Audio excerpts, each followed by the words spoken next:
Yeah, we are in the place to be.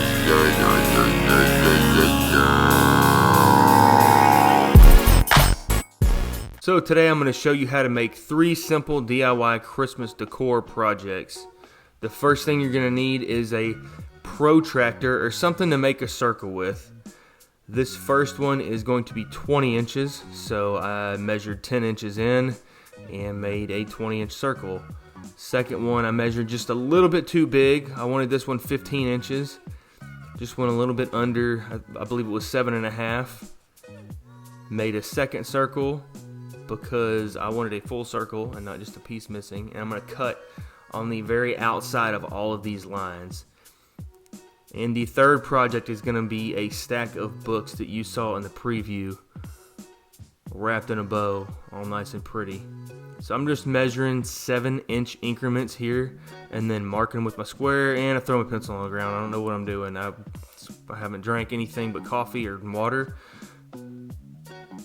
I guess I need a pencil and a string. You need a pencil, tape measure, protractor is really handy to have to make circles if you don't have any kind of a circle jig. I've never had a circle jig. I've normally made my own. You can purchase a circle jig online. Squares are good for drawing your line straight. And for the DIYer, most people have or can borrow a jigsaw. And this is what I'm going to cut out one of the circles with today. This is a jigsaw. Make sure you have nice new blades or a new blade, because when you cut on plywood, it can get really hairy. And one circle I'm going to cut on the bandsaw here. Most people don't have a bandsaw. If they're kind of doing DIY stuff, that's more for either smaller things or people that are templating stuff. Not saying you don't have a bandsaw, most people don't. So here I'm just cutting these out. I'm really just cutting on the line. And some of these ended up a little bit shorter than the other because I didn't measure them exact. And then I put them back on the miter saw later and trim them up all to about 7 inches or a little bit under. Notice I'm making 4 and I only used 3 in the picture of the project. I actually made a 4th one by itself and I gave it away as a gift because I'm super sweet. You might as well just, do several of them, knock them all out. And then I'm showing you how easy it is to use a circular saw for the 4th one, because most people have this. Some people don't have a miter saw. I want to say it's a little less safe, especially when you're using a small chunk, but I just wanted to show that you did not have to have a miter saw. So on the small circle, getting started here with the jigsaw, I'm cutting off the scrap piece so I'm not having to fight with it the entire time. I'm already having trouble holding it because the weight of the scrap side is kind of wanting to tip off the table. Jigsaw really is easy to use. It's very forgiving. You have to go kind of slow because the blade can bend on you just a little bit. But if you've got the right blade, you're good to go. Plus you can sand to the line. So what I'm doing here is I'm cutting a little bit outside the line, and then later I will sand to the line. And that's a nice circle. You can tell it's not perfect, but we'll sand it later to make it close to perfect. Our next circle, our big circle, is going to be cut on the bandsaw, just to show you how you would cut it on the bandsaw. Again, I'm cutting off the scrap piece, and then I'm just going to walk it around right outside that line that I drew, because I can always sand to the line later. I can't add wood if I cut inside of it. And you could change the sizes on, how big you do your circles. This is going to be a door hanger, so 20 inches seem good. When you're going to sand, start with 80 grit. Preferably use a 5-inch disc on a 5-inch sander, but this was all I had, was a 6-inch disc. So be prepared. I obviously was not super prepared. I'm sanding everything to 80 grit. I'm getting the sides. I'm sanding to the line the best that I can. And I'm getting the edges to get all that hairy stuff off. On the pine, it's a little bit easier to sand because it's pretty square already.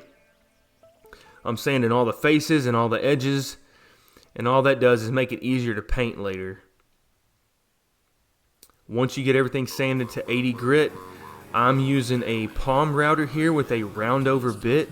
You do not have to use this. It's nice if you have one. It breaks over all your edges and keeps them from being sharp. If you do not have a palm router or any kind of router, you could easily just break over your edges with a piece of sandpaper. I'm just doing this because it's an easy, clean, consistent way to break over those sharp edges. And the end goal of these pine pieces is to make it look like a book. So quickly just doing all 4 of them here.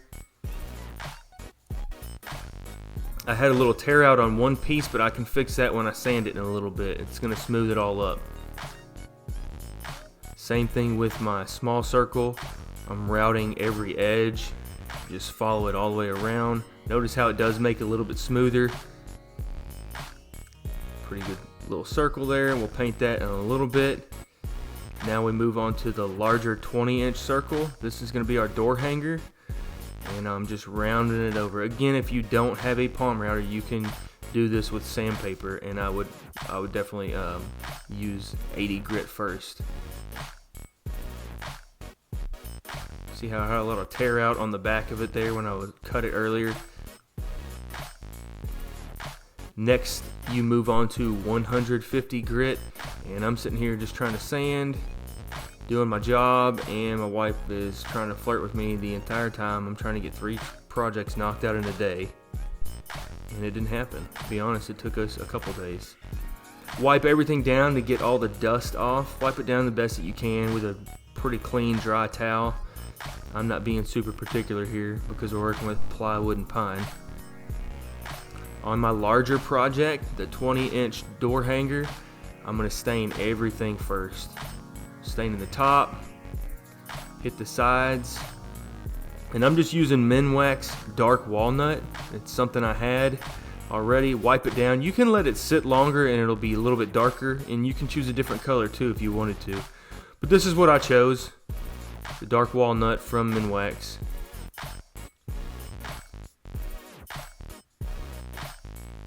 Once you get one side, wipe it down, get the other side, wipe it down. You don't want handprints on it, so I grabbed the side, set it aside to let it dry, because you really do need to let it dry for almost a day. I had trim paint. You could use any kind of paint, chalk paint, but I had trim paint, which is like a semi-gloss white paint, and I'm painting the smaller circle, the 15-inch circle, edges, everything. And I needed to let that side dry before I painted the back. So then I went ahead and moved on to the books. I'm calling these books. You can call them whatever you want. You can call them bricks. Again, these projects came from Pinterest that my wife picked out, and then some little homeless kid with his diaper walking through the neighborhood was checking out things. He's just really impressed with what was going on. I let him watch for a few minutes and got kind of irritated. He got really distracted by the microphone. Finally, we saw his parents walking down the street, and we said, hey, come get this kid. And we got him out of here, and I was able to keep working without any distractions. I ended up only putting one coat on the pine books. And what's nice about trim paint is it's semi-gloss, so it has a little sheen to it, and it also dries really fast. So later that night, or the next day, I forget, I painted the lower section of the stained piece after I taped it. And also make sure you get the edges. This actually took several coats because the dark walnut was so dark. And on the books, I went ahead and gave it a little bit of age with the sander. I went back to 220 actually. And then a hand sander, I just broke over the edges. Now, a lot of people will say don't hand letter.